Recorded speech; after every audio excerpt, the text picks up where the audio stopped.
Então, pessoal, continuamos, né, com nós falando sobre fluxo de caixa, nós paramos nesse, né, vamos para o próximo.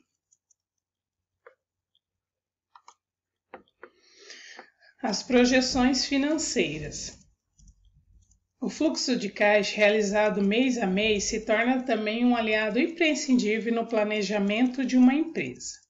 A partir dele é possível elaborar as projeções financeiras dos meses seguintes. Isso permite provisionar recursos de forma a garantir a sua subsistência ao longo de um determinado período, ainda que ocorra um severo comprometimento das receitas.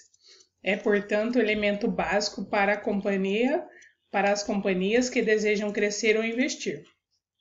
Ou seja, serve também para a gente fazer essas projeções, né? Para que a empresa mantenha-se de pé, né? Que a gente fala ao longo do tempo com essas projeções também. Então, além do fluxo de caixa ser realizado mês a mês, se torna também imprescindível para a empresa, né? Fazer essas projeções. Conciliação bancária. A conciliação bancária nada mais é do que o comparativo dos dados financeiros internos com o extrato bancário. Quando a empresa não conta com um fluxo de caixa organizado, fica difícil realizar essa missão de forma assertiva. O uso de um software de gestão financeira torna essa tarefa muito mais simples. Ou seja, essa conciliação bancária, tudo que deu entrada e saída no fluxo de caixa, aí depois no extrato bancário, daí tem que bater, né, a conta dos dois lugares. Por isso que fala-se conciliação bancária, né? Então, tudo que a empresa que entrou e saiu do fluxo de caixa é no banco, né, no caso. Então, por isso essa conciliação bancária que as empresas usam para fazer essa conciliação entre o fluxo de caixa e o que entra e sai no banco, né? Ou seja, na sua conta bancária. A elaboração de controle de recebimentos e pagamentos parcelados. Valores parcelados a receber precisa de um controle rígido por parte do empresário. Muitas vezes, a oferta de uma condição diferenciada de pagamentos agrada aos clientes e fornecedores, mas na prática pode ser que os números indiquem que esse é um mau negócio. Para encontrar o equilíbrio entre as possibilidades de parcelamento e uma condição que não comprometa as finanças, é preciso que o fluxo de caixa esteja perfeitamente ajustado para suportar pagamentos de médio e longo prazo.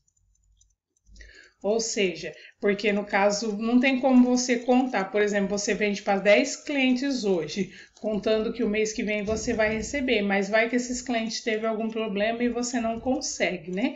Então, por isso que esse controle, esse fluxo de caixa tem que ser ajustado tanto a médio como a longo prazo, para que se um desses clientes deixar de pagar, a empresa possa, né, suprir essas necessidades dela, né, sem contar com todos aqueles, no caso, aqueles clientes que no caso tinha 10, só 8, por exemplo, que pagaram. Então, para isso que serve esse controle de recebimento de pagamentos parcelados. O gerenciamento de clientes e fornecedores. Clientes e fornecedores parceiros merecem ter uma condição especial de pagamento, desde que adquiram volumes que compensam esse investimento. Como encontrar o ponto de equilíbrio e oferecer um negócio que seja bom para as duas partes? A resposta está no fluxo de caixa. Por meio da sua organização e posterior análise é que você terá os indicativos com relação ao que é possível ser feito. Alguma dúvida ainda sobre a importância dessa ferramenta? Né? Então, a gente está vendo até agora que o fluxo de caixa é uma das ferramentas mais importantes para a empresa. Quais são os tipos de fluxo de caixa, né? Então, nós vamos falar agora quais são os tipos de fluxo de caixa. Existem diversos tipos de fluxo de caixa. Por tipos, queremos dizer métodos de trabalho, que podem auxiliá-lo no controle de receitas e despesas.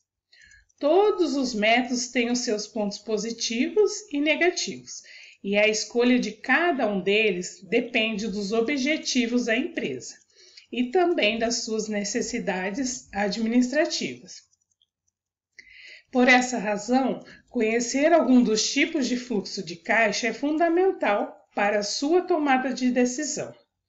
Aqui listamos métodos mais comuns utilizados pelas organizações, ou seja, utilizado pelas empresas.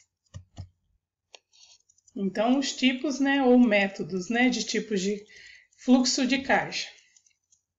O operacional, fluxo de caixa operacional, fluxo de caixa livre, fluxo de caixa direto, fluxo de caixa descontado, fluxo de caixa indireto, fluxo de caixa de investimentos e fluxo de caixa de projetado, Então, nós vamos falar sobre abordar sobre cada um dos tipos de fluxo de caixa.